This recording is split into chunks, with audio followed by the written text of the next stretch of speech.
Hello and welcome guys. तो कैसे हो आप लोग। आज की वीडियो में हम लोग बात करने वाले मिस्टर सेटन के बारे में, जिन्हें आप लोग ऐसा हरक्यूलिस भी जानते होंगे एंड वो हमारे अर्थ के वर्ल्ड मार्शल आर्ट चैंपियन भी है, एज वेल एज बिना कोई सुपर पावर के वो जी फाइटर्स का हिस्सा भी बने। आपको पता रहेगा कि जी फाइटर्स का हिस्सा बनने के लिए आपके पास थोड़ी सुपर पावर्स तो रहनी चाहिए ताकि आप एनिमी से फाइट कर सको अगर कोई मुसीबत का समय आ जाए। लेकिन एमआर सेटन मतलब मिस्टर सेटन के पास कुछ नहीं होने के बावजूद भी वो कैसे बने जी फाइटर्स का हिस्सा, कैसे बने वो वर्ल्ड मार्शल आर्ट चैंपियंस, आज हम लोग इसी के बारे में बात करने वाले। लेकिन यार वीडियो शुरू करने से पहले मैं आप लोगों से एक बात कहना चाहूँगा, जल्द हम लोग एक Q&A वीडियो बनाने वाले, तो अगर आपको कोई क्वेश्चन होगा तो फटाफट कमेंट सेक्शन में #Q&A डाल देना, मैं ज़रूर उसे पिकअप करूँगा। चलिए दोस्तों, बिना कोई टाइम वेस्ट किए लेट्स बिगिन।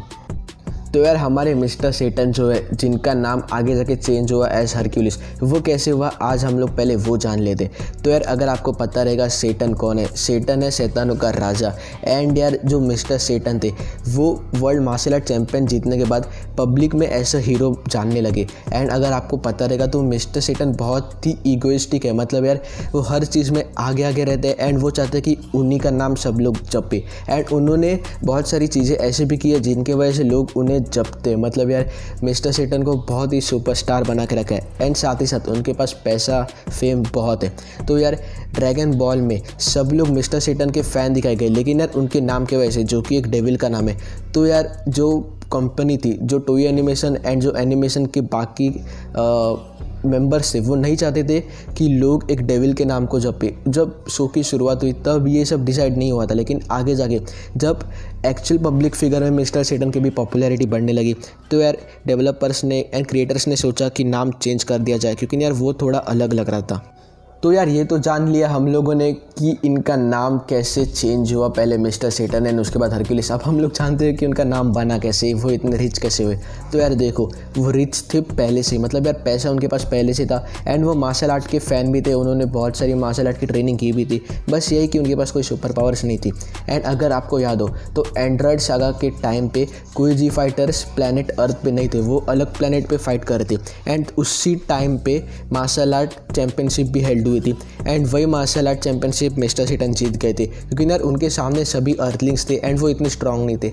एंड जैसे कि मैंने कहा कि मिस्टर सेटन ने मार्शल आर्ट की ट्रेनिंग ली थी, तो उन्हें उस साल वर्ल्ड चैंपियनशिप में ज़्यादा दिक्कत नहीं आई एंड वो बन चुके वर्ल्ड चैंपियन। तो वहाँ से मिली उन्हें पहली फेम। एंड सेकंड फेम जो थी वो थी सेल सागा के टाइम पे। जैसे कि आपको पता है कि यार मिस्टर सेटन बहुत ही ईगोइस्टिक है एंड उन्हें हर चीज़ में अपने आप को बड़ा दिखाना बहुत अच्छा लगता है। हर चीज़ में उन्हें अटेंशन एंड लोगों की वाहवाह चाहिए रहती है। एंड सेयन्स जो है वो बिल्कुल ही अलग है, उन्हें लोगों की तारीफ़ एंड लोगों के सामने आना, खुद का पब्लिसिटी कराना बिल्कुल पसंद नहीं। तो यार सेल सागा के टाइम पे जब गोहान ने सेल को मारा था, तब यार उसको मारने के बाद गोहान ने अपने आप को पब्लिक के सामने हीरो दर्ज नहीं कराया था। लाइक उसके बाद गोहान टोटली अंडरग्राउंड चला गया था एंड उसके बाद आपको अगर याद रहेगा तो गोहान हमें ज़्यादा देखने भी नहीं मिला था।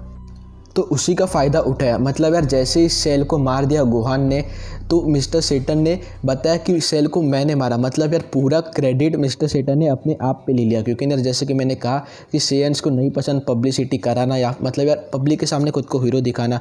तो यार अभी किसी ने तो सेल को मारा, ये लोगों के सामने आना चाहिए। तो मिस्टर सेटन ने टोटल क्रेडिट अपने आप पे ले लिया, क्योंकि यार सिर्फ मिस्टर सेटन ही थे जो वहाँ पे रह के उस चीज़ को विटनेस किया था एंड किसी और का बात तो पब्लिक मानती नहीं। मिस्टर सेटन बन चुके थे उससे पहले वर्ल्ड चैंपियन, तो यार पब्लिक ने भी मान लिया कि हाँ सेल को मिस्टर सेटन नहीं मारा है। तो इस तरह पब्लिक के नज़रों में बन गए मिस्टर सेटन उनके हीरो। एंड ये सिर्फ एक टाइम नहीं, बू सागा के टाइम पे भी अगर आपको याद होगा तो उस टाइम पे भी सारे जी फाइटर्स का सेक्रीफाइस जो हुआ था वो पब्लिक को पता ही नहीं, उस चीज़ का क्रेडिट भी मिस्टर सेटन ने ले लिया था। लेकिन हाँ, जी फाइटर्स को इससे कोई दिक्कत नहीं थी, क्योंकि जी फाइटर्स को पसंद नहीं पब्लिसिटी या फिर खुद को हीरो कहलाना। तो यार इस तरह दोनों का फ़ायदा हो रहा था। लेकिन यार अगर आपको पता नहीं तो आगे जाके वो जी फाइटर्स का हिस्सा भी बने, सीरियसली वो जी फाइटर्स का हिस्सा बने। वो कैसे, वो भी अभी हम जानते हैं। तो यार देखो, मिस्टर सेटन ईगोइस्टिक तो है एंड उन्होंने दोनों बार क्रेडिट्स भी अपने नाम ले लिए थे, मार्जिन सागा के एंड साथ ही साथ सेल सागा के भी। लेकिन यार देखो, इससे किसी को प्रॉब्लम नहीं थी, क्योंकि जैसे कि मैंने कहा कि सेयन्स को पब्लिसिटी नहीं चाहिए थी, उन्हें पब्लिक फिगर में नहीं आना था। तो यार वो दोनों तरफ से ओके इक्वल अंडरस्टैंडिंग बन चुकी थी। लेकिन हाँ, वो एक काइंड हार्टेड भी थे, इसलिए वो जी फाइटर का हिस्सा भी बने, वो मैं अभी आपको बताऊंगा। तो अगर आपको पता रहेगा तो यार सेल सागा के टाइम पे जब गोहान ऑलमोस्ट हार गया था, लाइक वो धीरे धीरे ट्रिगर हो ही रहा था, बस उसको एक पिन पॉइंट की ज़रूरत थी ताकि वो पूरा फट के बाहर निकले। तो उस टाइम पे जब एंड्रॉयड 16 था जो कि अच्छा था, तो उस टाइम पे जब सेल ने उसे मार दिया था, तब मिस्टर सेटन ने उसका फोरहेड मतलब उसकी मुंडी उठा के गोहान के सामने ला के रख दी थी, जो कि एक्चुअली रिस्की था। देखो, मिस्टर सेटन एक नॉर्मल अर्थलिंग है, भले वो कितना भी मार्शल आर्ट सीख ले, सेल के सामने उनकी टट्टी निकलनी थी, लेकिन फिर भी उन्होंने वो रिस्की मूव लिया और उस फोरहेड को गोहान के सामने ला के रख दिया, जिससे गोहान को एक पिन पॉइंट मिल गया फट के बाहर आने के लिए। तो यार ये हो गई पहली पॉइंट। तो यार सेकंड चीज़ है बू सागा के टाइम पे। अगर आपको याद हो तो 2 बूस थे, एक मार्जिन बू जो कि अच्छा वाला था और एक किड बू जो कि ईवल था, जो कि पूरा डिस्ट्रॉय कर ही चुका था अर्थ को। लेकिन मिस्टर सेटन ने जब मार्जिन बू की हेल्प की, लाइक मार्जिन बू बुरा नहीं था, वो काइंड हार्टेड था, लेकिन जो बीबीडी था उसने मार्जिन बू को बिगाड़ा था, उसने मार्जिन बू को कंट्रोल किया था ताकि वो ईवल बने। लेकिन यार आगे जाके मार्जिन बू चेंज होता है एंड मिस्टर सेटन के वजह से वो हेल्प करता है अर्थलिंग्स को, मार्जिन बू मदद करता है फाइटर्स को हराने के लिए किड बू को, एंड वहाँ पे बू सागा ख़त्म हो जाती है, लाइक किड बू मर जाता है। लेकिन उस टाइम पे भी मिस्टर सेटन कैसे कैसे करके ऑफ गार्ड जाके बच जाते हैं एंड जैसे ही सब खत्म होता है वो धीरे धीरे करके सबको रेस्क्यू करते हैं, वेजिटा को, बी को, मार्जिन बू को जो कि अच्छा वाला आता है वो बच जाता है। तो मार्जिन बू, वेजिटा एंड बी, इन तीनों को बचाते हैं मिस्टर सेटन उस जगह से। एंड यार उस टाइम का क्रेडिट भी मिस्टर सेटन ले लेते हैं, क्योंकि उस टाइम पे सिर्फ वही एक रहते हैं जो कि अपने पैरों पे खड़े हो पाते। तो यार उसी तरह से उनको एक और बार फेम मिल गया और इसी तरह से मिस्टर सेटन बन चुके थे पब्लिक फिगर में बहुत ही अच्छे। लेकिन यार वो जी फाइटर्स को ज्वाइन कैसे किए? तो बू सागा के बाद मिस्टर सेटन और मार्जिन वो बहुत ही अच्छे फ्रेंड्स हो गए थे, लाइक वो लोग बहुत कनेक्टेड हो गए थे एंड बेस्ट फ्रेंड्स टाइप बन चुके थे। एंड साथ ही साथ वो अपनी फैमिली की बहुत केयर करते थे एंड अपने दोस्तों को एंड ऑब्वियसली अपनी बेटी का। तो यार यही चीज़ें गोकू को पसंद आई। लाइक गोकू का कहना यही था कि यार पावर्स मैटर करते हैं, लेकिन साथ ही साथ आप मेंटली कितने स्ट्रांग हो, आप अपने फैमिली और दोस्तों को बचाने के लिए क्या क्या कर सकते हो। एंड जैसे कि मैंने कहा कि मिस्टर सेटन अपने फैमिली को बचाने के लिए अपनी खुद की लाइफ भी रिस्क कर देंगे।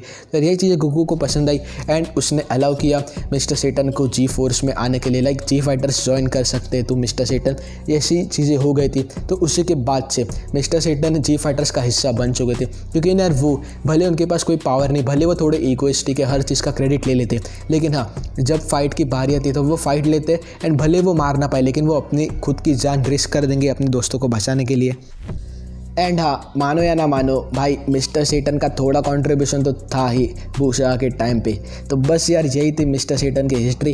ज़्यादा लंबी नहीं थी यार, क्योंकि यार ज़्यादा कुछ बताने के लिए था ही नहीं मिस्टर सेटन के बारे में, क्योंकि उनको ज़्यादा शोकेस ही नहीं किया गया थ्रू आउट द सीरीज़। लेकिन हाँ, जितना हम लोग को मिस्टर सेटन को देखने मिला उतने में हम लोग इतना ही सीखे कि भले यार तुम में ईगो हो, कुछ भी हो, लेकिन अगर तुम्हारा हार्ट प्योर है, अगर तुम एक अच्छे बंदे हो, अगर तुम दूसरों की केयर करते हो, तो यार तुम कुछ भी हासिल कर सकते हो। जैसे कि मैंने बोला कि मिस्टर सेटन के पास कोई सुपर पावर नहीं थी, फिर भी वो जी फाइटर्स का हिस्सा बने। तो हमें भी यही जानना चाहिए कि भले कुछ भी हो जाए, हमें काइंड हार्टेड ही बने रहना है। भले यार हम में कितना भी टैलेंट हो, भले हम कितने भी बड़े बन जाए, ईगो थोड़ा ठीक है, लेकिन यार हमें लोगों के काम आना चाहिए ताकि यार वो हमें सालों साल याद रखे। अगर हमारे पास टैलेंट है, अगर हमारे पास हिम्मत है, लेकिन हम वो सही जगह पे यूज़ ही नहीं कर रहे, तो उसका फ़ायदा नहीं।